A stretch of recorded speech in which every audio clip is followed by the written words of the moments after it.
Lalu keterlibatannya anak muda ke situ tuh seperti apa? Jadi untuk anak muda di sini memang diperankan oleh koperasi, dan sekarang ini rata-rata koperasi sudah mulai open minded ya. Sering mereka mengatasnamakan koperasi tapi bukan koperasi. Gitu itu ya. ada lembaga pendanaan, pengumpulan pendanaan itu. Pendanaan, Iya. bukan koperasi. Bukan koperasi. Koperasi harus merubah mindset menuju ke dari yang dulu konvensional menjadi semuanya berbasis IT. Assalamualaikum warahmatullahi wabarakatuh. Apa kabar pemirsa Jatim Channel GTV? Ketemu dengan saya Sukowidodo dalam acara yang memang saya mengundang orang-orang spesial untuk mengetahui apa yang dipikirkan, apa yang direncanakan, dilakukan, dan akan kemana. Dan kali ini bulan-bulan Juli ada Hari Koperasi, maka ada orang nomor satu yang penting di Jawa Timur, yaitu Dr. Andromeda Komariah Sokip Lama ini. Apa kabar Mbak Andrew? Alhamdulillah, kita alamin. Tambah kurus sih. Apa resepnya ini? Resepnya yang penting itu Pak, kita tetap bersyukur, kemudian tingkatkan, semakin tua kan harus semakin banyak. Oh enggak, semakin tua makin muda. Bersyukur itu kata kuncinya. Tapi saya sedang akan membahas soal bagaimana kebijakan yang beliau pimpin. Kita tahu bahwa UMKM ini sektor yang diharapkan, karena inilah yang menyelamatkan kondisi ekonomi. Perusahaan besar boleh gagah hasilnya, tapi realnya itu jumlah yang sekian waktu harus di 56% nggak salah dibagi oleh Bu Andromeda dengan kebijakan-kebijakan yang saya kira nanti kita butuh inovasi. Dan inilah Jawa Timur provinsi koperasi yang dahsyat. Mbak Andrew,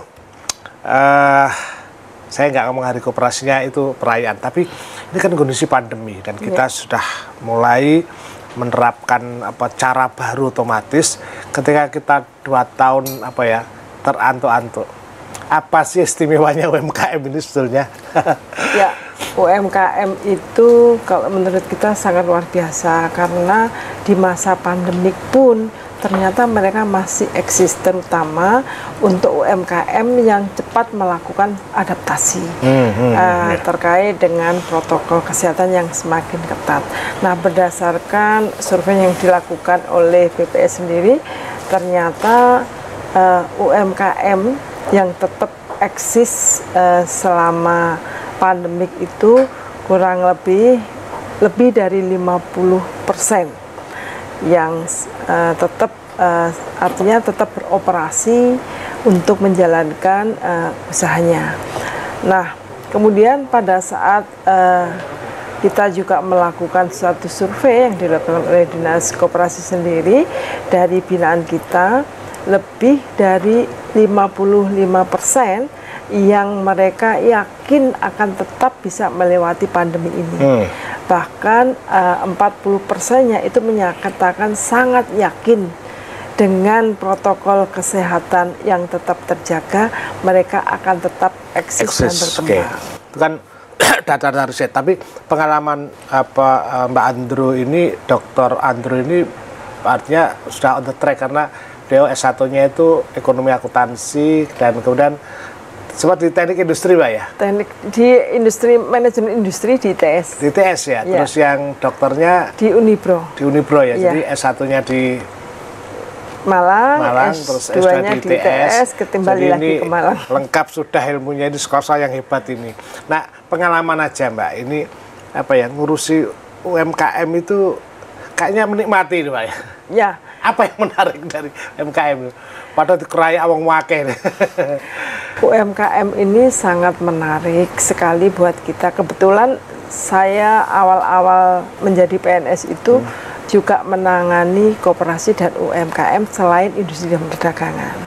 Di milik sendiri? Di Bapeda. Oh, di Bapeda. Oh iya ya, waktu di Bapeda ya, perancang ya. Jadi kami sangat tertarik sekali karena UMKM kita ini cepat sekali berkembang, ya, khususnya apalagi kalau kita lihat pasca pandemik ini, justru milenial ini yang sangat mensupport.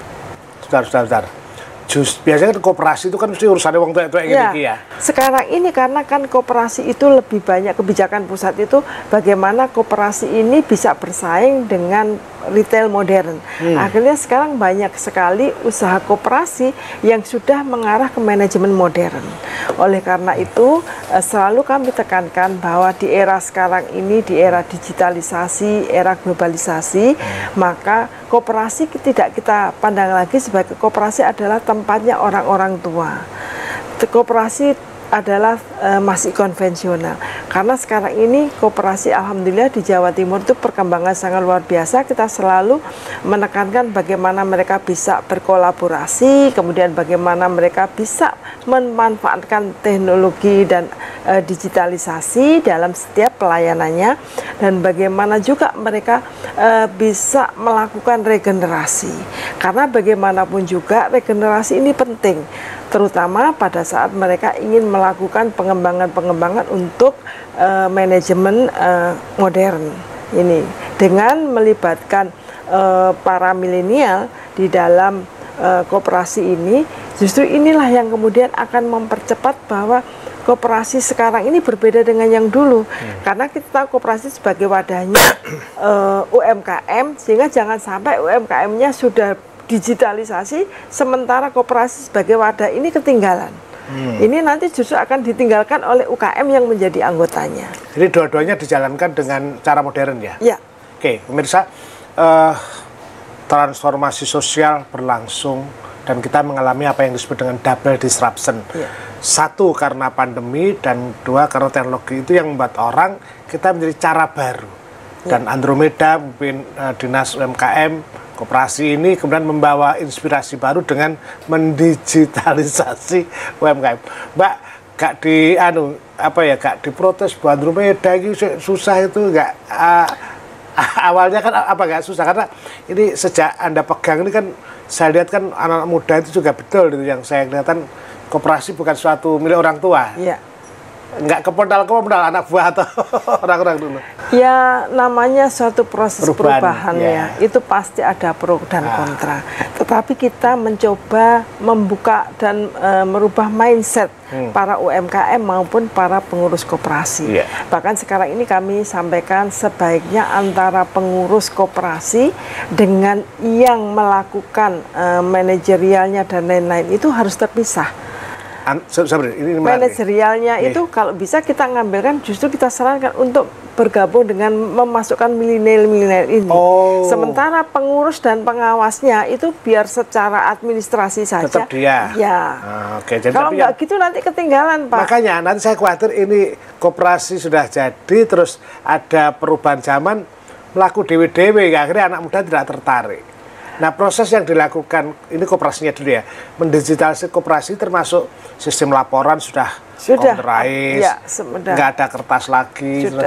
Lalu keterlibatannya anak muda ke situ tuh seperti apa? Termasuk yang di UMKM? Ya, jadi untuk anak muda di sini memang diperankan oleh koperasi, dan sekarang ini rata-rata koperasi sudah mulai open minded ya. Setidaknya mulai melihat bahwa memang ini suatu yang penting, digitalisasi dan kolaborasi dengan atau regenerasi dengan para anak-anak muda ini. Apalagi sekarang ini para milenial pun sekarang sudah melirik koperasi. Jadi sebagai salah satu bidang usaha baru ya bagi dia untuk mereka, karena di situ ada gotong royong kan begitu, ada keterbukaan dan lain sebagainya. Apalagi sekarang ini para milenial pun sekarang sudah melirik koperasi. Jadi sebagai salah satu bidang usaha baru ya bagi dia untuk mereka, karena di situ ada gotong royong kan begitu, ada keterbukaan dan lain sebagainya. Ya, pemirsa ini khususnya yang generasi tua ini.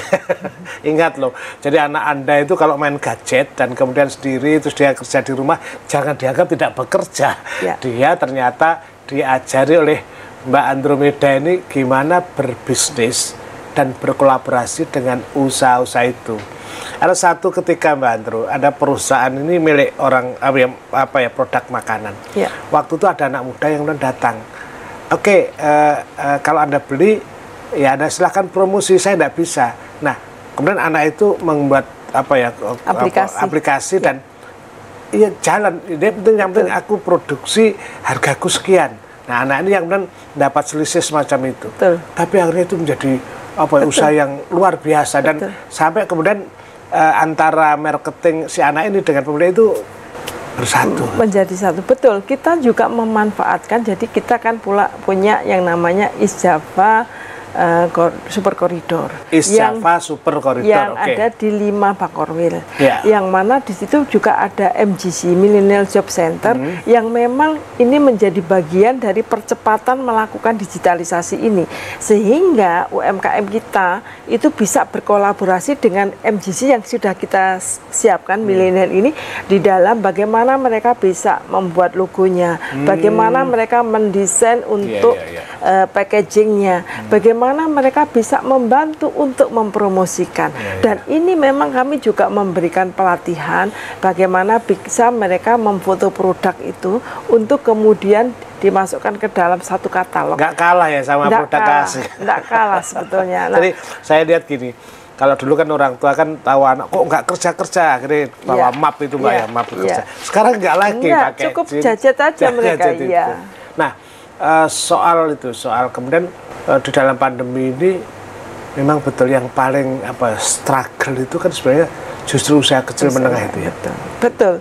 Jadi kalau kita melihat karena di situ ada perubahan pola juga kan, yang mana orang-orang kalau itu ya UMKM kita tuh memang dari sisi SDM tuh dulu sih sebagian besar mereka masih belum banyak mengenal apa itu aplikasi dan sebagainya. Produk sudah selesai. Nah, sekarang ini begitu pandemi itu kan banyak milenial yang ikut membantu mereka, sehingga mereka berkolaborasi untuk menyiapkan, jadi membangun aplikasi. Bahkan ada beberapa sekarang ini bukan hanya masyarakat umum saja, tetapi masyarakat pondok pesantren itu sudah mulai mengenal yang namanya digitalisasi, termasuk bagaimana mereka bisa menawarkan, mempromosikan produk-produk yang dihasilkan oleh pondok pesantren. Tapi itu masih di antara daerah atau sudah sampai Sudah di kabupaten kota. Nah, artinya produk itu harus sampai nasional atau internasional? Ya, jadi gini, untuk ini kami juga sudah memfasilitasi melalui Jatim Bejo. Karena kita kan ada target dari pemerintah pusat bahwa Jawa Timur itu setidaknya untuk produk yang bisa diambil dari UMKM itu kurang lebih sebesar 26,8 triliun. Itu yang harus bisa diserap. Kemudian inilah kemudian kita memanfaatkan bagaimana membimbing mereka bisa masuk ke Jatim Bejo. Selain Jatim Bejo, kita juga masuk padi, pasar digital, yang ini semua nanti adalah dengan BUMN. Jadi BUMN itu bisa melakukan transaksi dengan UMKM ini. Ini kami juga sudah fasilitasi itu. Ya, otomatis karyawannya itu juga harus dicuci otaknya, harus menyesuaikan. Harus menyesuaikan. Kita semua harus menyesuaikan, karena itu teman-teman di Dinas Koperasi sendiri kan kami juga sudah membangun yang namanya co-working space ya, yang banyak dimanfaatkan oleh para milenial. Biasanya kalau sore itu anak-anak yang milenial pulang kampus, pulang kerja itu kumpul di sana. Anak-anak mahasiswa juga? Mahasiswa. Nah, kalau saya harus ke sana ini kayaknya. Kalau pagi itu adalah para UMKM sampai siang biasanya begitu. Nah, mereka belajar di situ. Nah, karena ini adalah sudah menjadi keniscayaan bahwa kita harus mengenal digital, maka mau nggak mau teman-teman di Dinas Koperasi ini juga belajar untuk itu. Gitu. Ya, berarti kalau dihitung transaksinya atau kemudian peluang-peluang yang lebih sekarang sedang terjadi di Jawa Timur. Kira-kira tantangannya ke depan, Mbak, apa? Karena kan pasti harus bersaing dengan global, pasar global. Nah, produk ini kan UMKM ya, kalau koperasi kan sudah ada regenerasi macam-macam. Saya percaya bahwa anak muda memang sekarang itu ngelamar kerja kan tidak harus di perusahaan bawa map, tapi mereka dimanapun yang penting menghasilkan halal. Nah, ruang ini kan masih luas bagi anak muda untuk berkreasi. Fasilitas apa yang ditawarkan dinas yang Anda pimpin? Apakah pelatihan atau apa misalnya? Ya, selain pelatihan, kita harus menguatkan ekosistem mereka. Ekosistem daripada milenial ini. Jadi kita tahu misalkan di Malang itu adalah yang paling kuat ekosistemnya untuk digitalisasi ini, baik untuk perfilman, kemudian aplikasi dan lain-lain kan. Mereka kuatnya di situ. Nah, di sini ternyata kita juga saat ini kita sedang memfasilitasi teman-teman yang punya usaha, misalnya menyiapkan aplikasi, terutama untuk para startup ya. Mereka kemudian membangun sebuah komunitas, misalnya semacam kafe atau kopi secara bersama yang mereka bisa pola urunan seperti itu untuk membangun sebuah kafe. Nah, kita lagi memperkuat kira-kira bisnis apa saja yang ini bisa kita sentuh dalam rangka memperkuat ekosistem mereka gitu. Jadi bukan hanya dari sisi aplikasinya, tetapi juga dari sisi-sisi yang lain. Yang saya tertarik kan tadi ya, ekosistem itu berarti memang terjadi mindset tadi ya. Betul, harus ada perubahan mindset ke situ, penguatan ke ekosistemnya. Iya, dan kita beruntung ya Jawa Timur begitu cepat. Nah, ini perkaranya apakah ide dari Bu Andro ini juga ditularkan ke dinas-dinas di daerah agar juga selain Malang mungkin Malang besar, tapi apakah sampai daerah-daerah Pacitan, Banyuwangi misalnya? Ya, memang kami saat ini sedang berjuang bagaimana kita kebetulan kan ada PLUT. PLUT itu pusat pelayanan usaha terpadu yang mana ini baru ada 5 di Jawa Timur. Di mana saja? Di Pacitan, Tulungagung, Batu, Malang, dan Jember. PLUT pelayanan pusat layanan usaha terpadu. Nah, mereka kan memberikan juga konsultasi kalau misalnya ada yang ingin berkonsultasi, kemudian bagaimana mereka bisa melakukan pendampingan terhadap UMKM ini baik digitalisasi maupun yang lainnya. Nah, inilah yang sekarang ini kita optimalkan agar mereka benar-benar menjalankan fungsinya secara bagus sehingga UMKM yang menjadi target kita untuk bisa naik kelas ini tercapai. Karena itu kita kolaborasi itu. Dengan PLUT ini dulu dibentuk oleh Kementerian Koperasi, yang mana pendirian bangunannya itu lahannya adalah milik kabupaten. Nah, saya karena ini PLUT ini adalah tidak hanya, kami harapkan tidak hanya melayani di kabupaten itu, tapi juga melayani masyarakat di sekitarnya. Dan alhamdulillah ini ternyata sudah berjalan.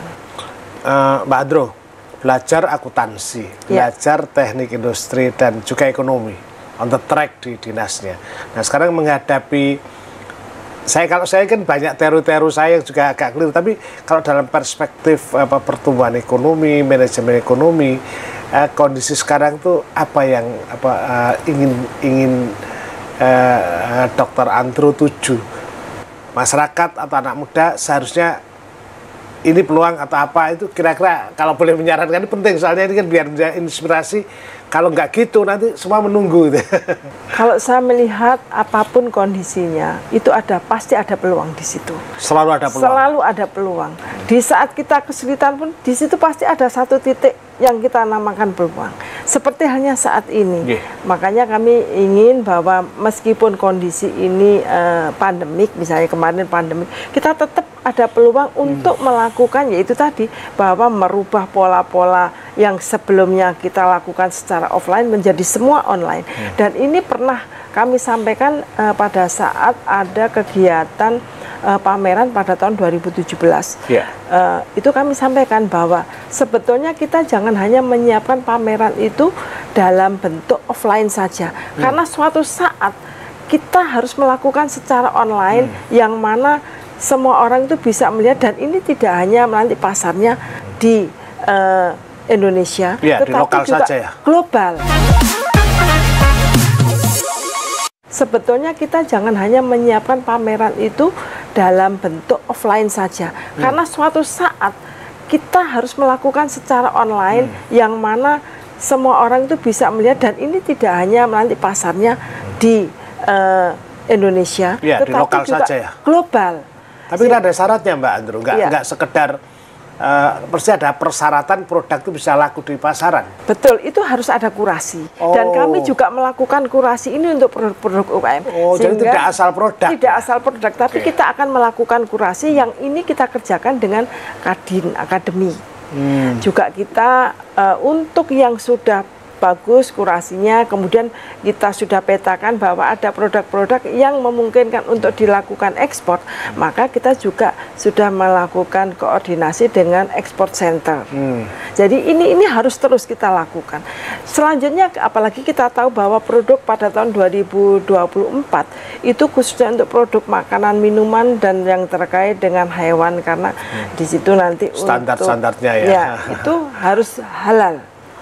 Nah, ini sekarang juga sedang kita garap. Karena begini, kita tidak bisa yang namanya mengerjakan sesuatu itu step by step. Di koperasi itu semuanya harus terintegrasi. Dari sisi kelembagaan kita lakukan bagaimana menguatkan kelembagaan koperasi. Kemudian NIB UMKM ini bagaimana kita di kelembagaannya, karena memang pada saat kami masuk itu masih banyak sekali UMKM yang belum ber-NIB. Nah, ini kemudian kita lakukan jemput bola. Otomatis kalau nggak ada NIB juga agak susah bekerja sama. Betul. Untuk akses perbankan juga susah. Perbankan ya susah. Dan itu sudah Anda lakukan? Sudah kita lakukan jemput bola, kita berkoordinasi dengan kabupaten kota. Kemudian kita juga melakukan pendampingan. Selanjutnya adalah dari sisi SDM.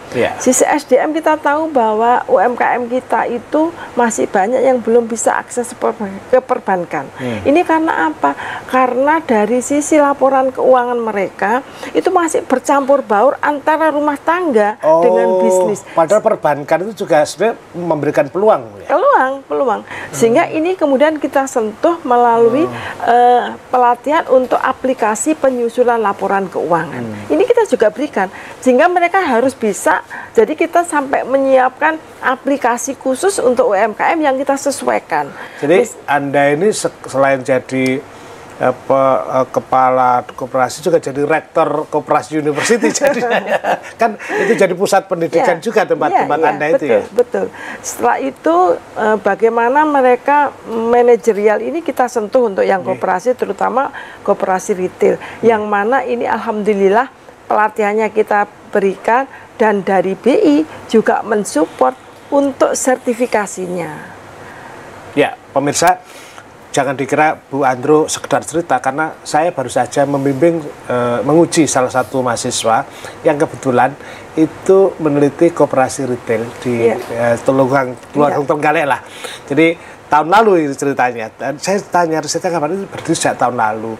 Dan mereka juga itu sudah menggunakan gadget. Mereka dilatih, terus kemudian memberikan masyarakat, dan mereka sekarang bagus di sebuah kabupaten di Tulungagung Trenggalek itu.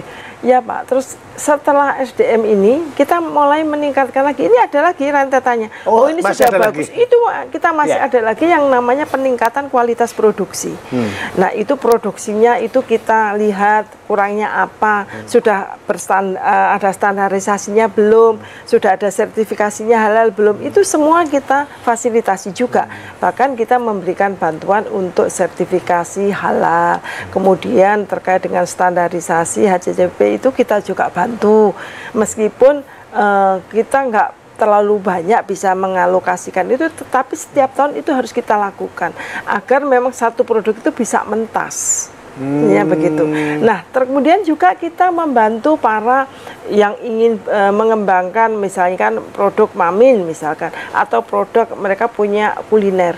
Kita ajari, kita setiap bulan bisa 1-2 kali itu kita ada pelatihan, misalkan bagaimana membuat dimsum, somai, dan sesuai dengan yang lagi tren sekarang. Itu gratis. Gratis ya? Gratis, kita berikan gratis. Yang datang tuh muda atau tua? Dari berbagai macam, rata-rata muda. Wah, itu menarik. Ini rata-rata muda. Jadi kapan hari kita juga untuk wanita Srikandi Ojol itu kita latih untuk makanan Korea, minumannya sekaligus. Nah, bagaimana kalau mereka itu memulai suatu usaha, kalau hanya dilatih tapi nggak ada bantuan, ini kan sulit, mandek saja, hilang kan. Nah, akhirnya waktu itu kami bekerja sama dengan Bank Jatim untuk bisa paling tidak ada modal awal. Itu kita berikan juga. Jadi mereka dapat ilmu, dapat langsung mempraktekkan, kemudian setelah itu kita akan membantu lagi dari sisi kualitas produknya kan sudah terjadi. Terus bagaimana tinggal sertifikasinya, apakah sudah apa belum, itu nanti kita pantau lagi. Setelah itu kemudian biasanya mereka akan mengajukan bantuan permodalan. Bantuan permodalan ini juga kami fasilitasi, sehingga kami ada yang namanya aplikasi Sabda, sistem aplikasi untuk dana bergulir. Nah, ini yang bisa mereka nanti lakukan. Jadi kita bisa melihat untuk trackingnya posisi di mana itu sudah bisa lihat situ. Nah, kemudian setelah itu kita akan bantu ke pemasaran. Pemasaran itu sudah kita tentu akan memberikan selain jaringan. Kebetulan kita sudah bekerja sama dengan seluruh e-commerce. Nah, Bukalapak, sorry tak sebut karena ini sedang ilmu pengetahuan, termasuk juga Bibli, Tokopedia, Gojek, itu semua. Bahkan untuk Shopee sendiri sekarang juga sudah membangun kampus UMKM di UPT kita. Dan salah kan kalau saya bilang Ibu Rektor. Dan itu sekarang sudah melakukan pelatihan yang mana itu hampir setiap hari mereka memberikan pelatihan itu. Oke, pemirsa, rangkaian saya potong untuk menguatkan tadi. Jadi yang dilakukan Dr. Andrew ini mulai dari memetakan kondisinya, ternyata juga banyak usaha-usaha yang tidak nomor induk. Ya, nomor induk berusaha tadi. Oke. Itu syarat, karena dengan begitu Anda bisa dapat modal. Padahal modal itu bank pasti ada lah. Nah, setelah itu modal, kemudian juga ada pelatihan tadi ya, pelatihan keterampilan dan lain-lain. Dan ketika sudah produk jadi, Anda bisa dapat bantuan modal dan kemudian termasuk mengirim promosi. Artinya apa? Negara, pemerintah Jawa Timur lewat Dinas Koperasi UMKM sudah berikan lapak di mana Anda tinggal berjalan. Persoalannya tinggal mau atau Anda. Dan Anda jangan lihat bahwa bekerja di masa depan harus di kantor, tetapi dimanapun, anytime, anywhere, dimanapun Anda bisa bekerja. Bahkan orang-orang PNS seperti Bu Andromeda jarang di kantor, keliling terus ngecek satu-satu. Dan itu cara beliau untuk membangun ekosistem berusaha di kalangan anak muda. Ini penting karena masa depan itu milik orang muda. Kalau masa lalu milik mantan. Oke, Mbak Andrew, kendala tentu saja kan apa yang kita rencanakan seringkali juga nggak bisa jalan semut. Biasanya kendala-kendalanya di mana? Karena ngerubah perilaku itu nggak susah lah itu. Karena masa depan itu milik orang muda. Kalau masa lalu milik mantan. Oke, Mbak Andrew, kendala tentu saja kan apa yang kita rencanakan seringkali juga nggak bisa jalan semut. Biasanya kendala-kendalanya di mana? Karena ngerubah perilaku itu nggak susah lah itu. Jadi begini, contoh pengalaman kami kemarin itu misalkan NIB. NIB itu kan pasti ditanyain selain KTP, NPWP. Ini susah masyarakat ditanyain mana NPWP. Padahal kan daftar kan bisa gampang toh? Bisa. Kita sudah fasilitasi mendaftarkan, kemudian sampai membuatkan akun. Ini kita sampai detail detail itu kita lakukan pendampingan. Persoalannya kadang-kadang mereka sampai kita memberikan semacam sosialisasi, sudahlah jangan khawatir dengan NPWP karena mereka tuh takut jangan-jangan dengan NPWP itu harus kena pajak. Padahal itu kan ada batasan Pak sekarang untuk UMKM nggak semuanya itu. Nah itu kemudian akhirnya bisa. Kemudian juga misalnya pada saat kami melakukan kegiatan pendampingan untuk pengurusan sertifikasi halal, itu sudah semua sudah kita tuntun ya sampai kita dampingi sampai sore.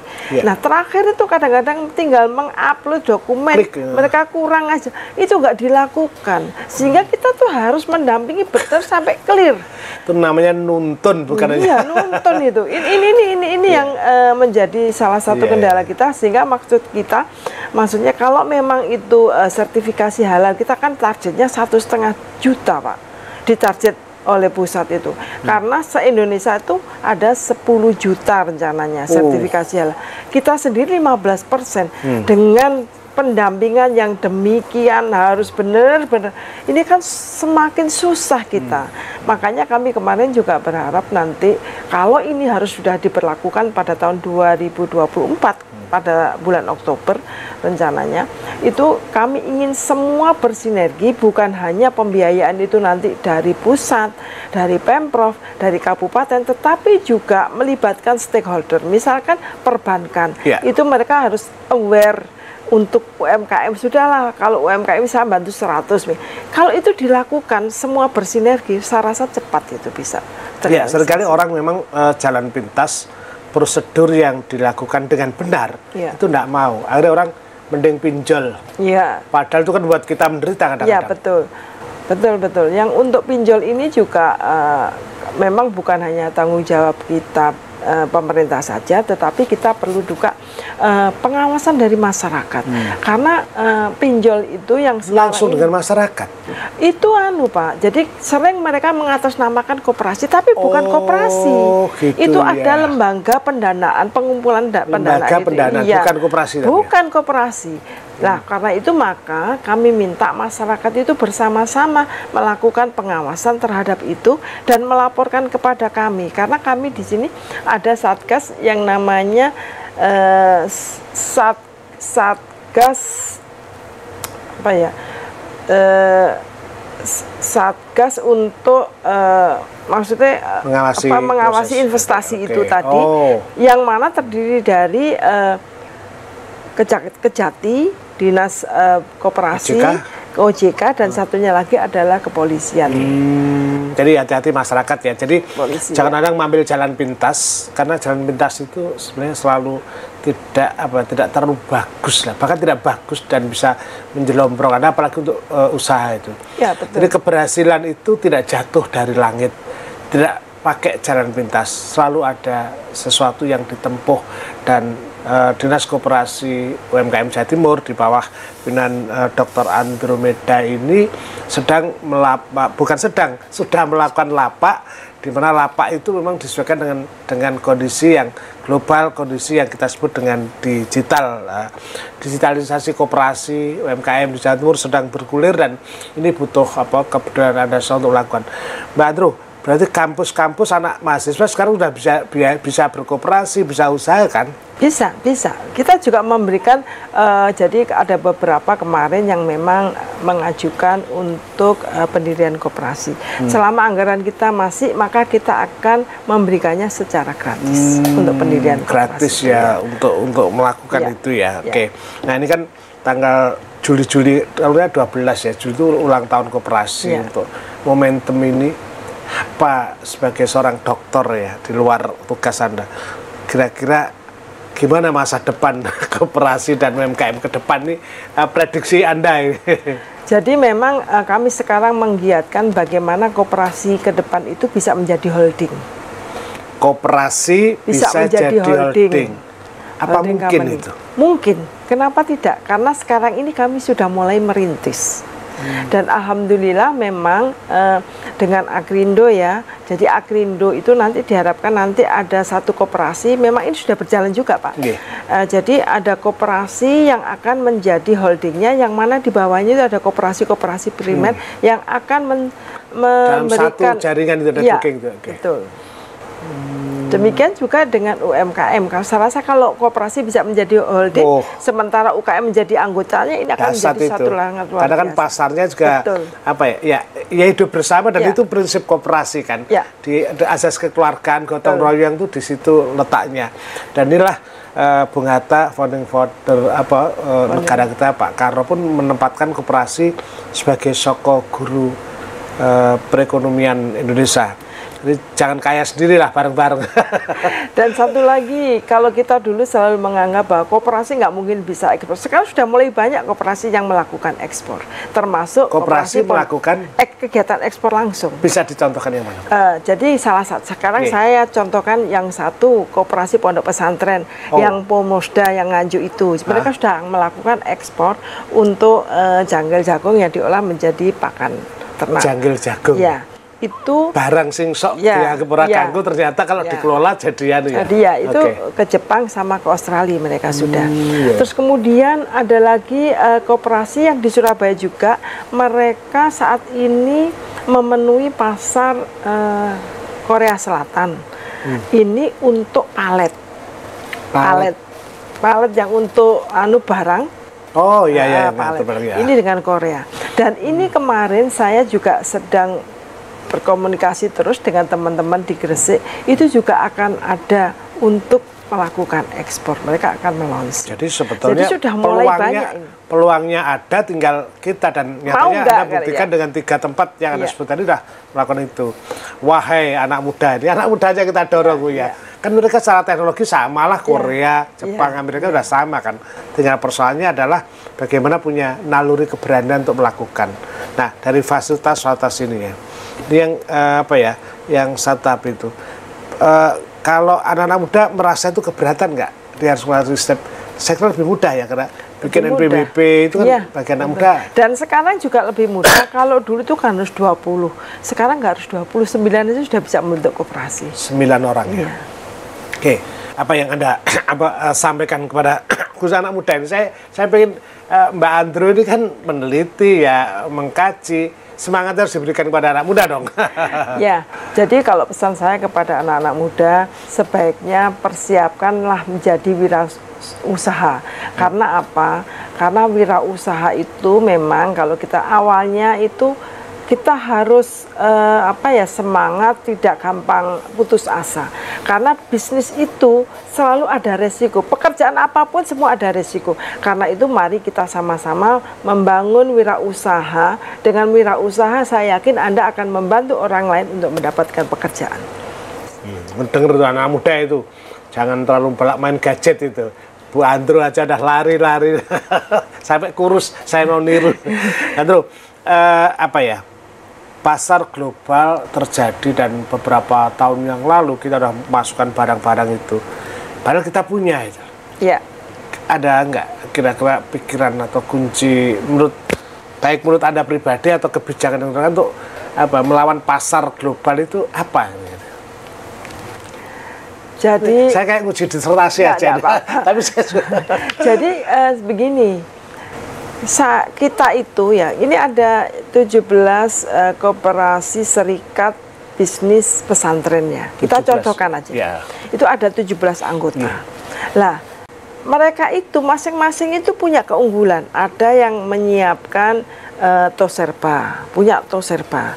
Contohnya adalah Sunan Derajat. Mereka punya toserba besar sekali. Nah, itu misalkan dari berbagai koperasi pondok pesantren ini, yang misalkan aku punya beras masuklah ke situ, aku punya apa masuklah ke situ. Ini yang mana ini nanti akan menghidupi koperasi yang menjadi anggotanya. Itu sudah lebih dari cukup. Itu sudah holding kan? Sudah holding.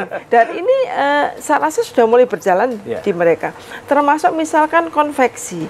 Konveksi itu rencananya kan Nurul Jadid Probolinggo. Itu kan ingin mengembangkan pabrik untuk konveksi. Nah, ini aja mereka mencukupi kebutuhan 17 anggotanya itu jumlahnya sudah ribuan. Belum lagi kalau kita lihat hidup ya, sangat hidup. Makanya kami ingin kalau ini nanti menjadi suatu koperasi yang bisa saling berkolaborasi antara satu dengan yang lain, sudah cukup itu. Sudah cukuplah usaha itu berkembang. Konveksi itu rencananya kan Nurul Jadid Probolinggo. Itu kan ingin mengembangkan pabrik untuk konveksi. Nah, ini aja mereka mencukupi kebutuhan 17 anggotanya itu jumlahnya sudah ribuan. Belum lagi kalau kita lihat sangat hidup. Makanya kami ingin kalau ini nanti menjadi suatu koperasi yang bisa saling berkolaborasi antara satu dengan yang lain, sudah cukup itu. Sudah cukuplah usaha itu berkembang.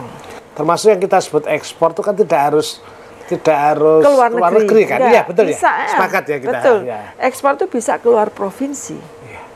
Keluar pulau. Keluar pulau. Oh iya. Itu sudah otomatis ada interaksi dan kira-kira strategi Dinas UMKM Koperasi Jawa Timur untuk memasarkan, membantu koperasi itu keluar itu apa? Kan tadi kan pasti ada webnya, ada co-working space itu termasuk itu. Apalagi bisa? Jadi selain memang kita kan kebetulan alhamdulillah ini setiap bulan itu kan ada kegiatan misi dagang ya.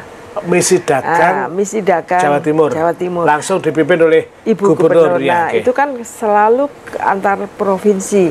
Nah, ini adalah satu peluang kita untuk menawarkan. Sekaligus di situ kita ada kerjasama dengan masing-masing OPD. Kalau kita dengan koperasinya. Nah, nanti di situ koperasi akan meminta kita apa produk yang bisa dikerjasamakan. Ketika misi dagang tuh koperasi diajak juga ya? Iya. Karena kita ada MOU dengan koperasi provinsi yang kita tuju. Nah, di situ kemudian kita akan terus melakukan kolaborasi. Kayak contohnya kemarin dari Kalsel datang ke sini, mereka ingin mengadop tentang OPOP, tentang ekotrend OPOP. Kalau Mbak Dro, yang disukai barang-barang Jawa Timur itu apa aja, Mbak? Mereka rata-rata banyak sih. Ada juga yang dari kita itu kemarin, misalnya mukena ataupun baju ya, dari mereka Gresik atau dari kebetulan kemarin dari Surabaya. Nah, itu memang sebelumnya mereka sudah, jadi aku pesen mukena seperti ini. Nanti dikirim ke mereka baru dikirim ke Jakarta.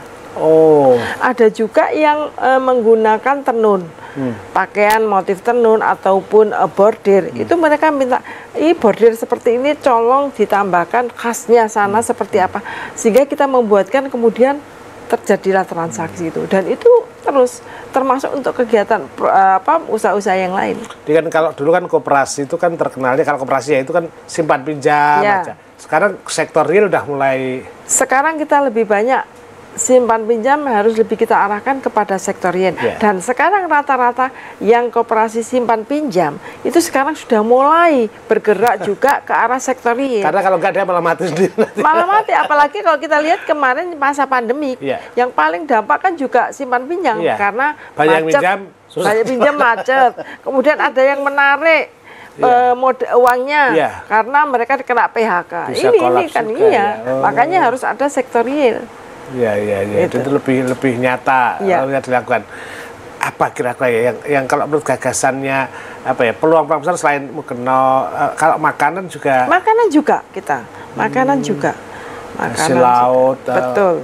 Tapi kalau yang belum koperasi agribis yang saya ketahui itu hanya di Pacet itu kan susu itu ya, pengolahan air susu perah itu. Itu cukup bagus juga nih. Susu itu kita, Pak, masuk ke Indolacto sama Nestle itu sangat besar loh kita, dari koperasi-koperasi itu. Dari koperasi-koperasi itu. Memang saat PMK sekarang itu sempat turun, tapi turun kita tuh enggak seperti provinsi-provinsi lain yang begitu drastis. Kita cepat sekali kan Jawa Timur untuk menangani PMK itu ya. Sehingga paling penurunan sekitar 20-30% lah penurunan susunya itu. Tapi sekarang udah mulai bangkit ya? Kita harapkan memang sekarang sudah ada vaksin dan lain-lain, sehingga kami berharap ini segera berlalu dan kegiatan-kegiatan koperasi susu dan lain-lain juga bisa kembali normal. Memang kalau ini seperti COVID ya, jadi kemarin teman-teman koperasi juga sempat menyampaikan ini seperti COVID, Bu, sehingga begitu sakit itu mereka masih penyesuaian, sehingga nggak seperti dulu. Kalau dulu bisa sampai 15-17 liter satu itu, sekarang. Dan hari ini ketika kita hari koperasi kesekian kalinya harus lebih bangkit lagi karena COVID sudah mulai sirna.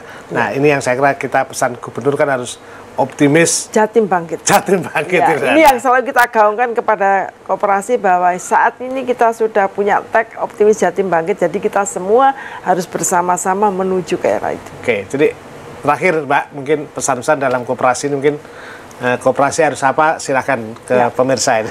Bagaimanapun juga kita tahu sekarang ini sudah eranya globalisasi dan digitalisasi.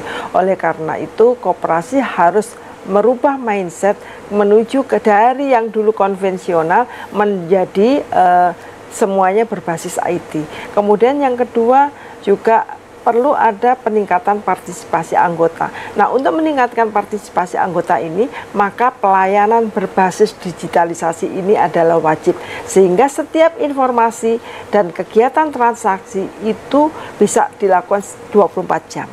Itu. Kemudian berikutnya adalah melakukan semacam adaptasi terhadap digitalisasi, regenerasi, dan kolaborasi. Saya rasa itu. Ya, pemirsa, perubahan telah datang dan Dr. Andromeda Komariah MM sebagai Kepala Dinas Koperasi UMKM sedang dan terus dan telah melakukan upaya untuk mengajak pengelolaan koperasi UMKM menjadi cara-cara baru. Digitalisasi dilakukan di mana-mana dan terbukti anak-anak muda terlibat kolaborasi antara yang lama dan yang baru. Lapak sudah disiapkan, tinggal sekarang kita sama-sama mari kita berpacu optimis Jawa Timur bangkit, termasuk bangkit dalam koperasi UMKM. Andro, matur nuwun rawuhnya, dan kita akan terus ngobrol mengajak anak muda untuk berkarya.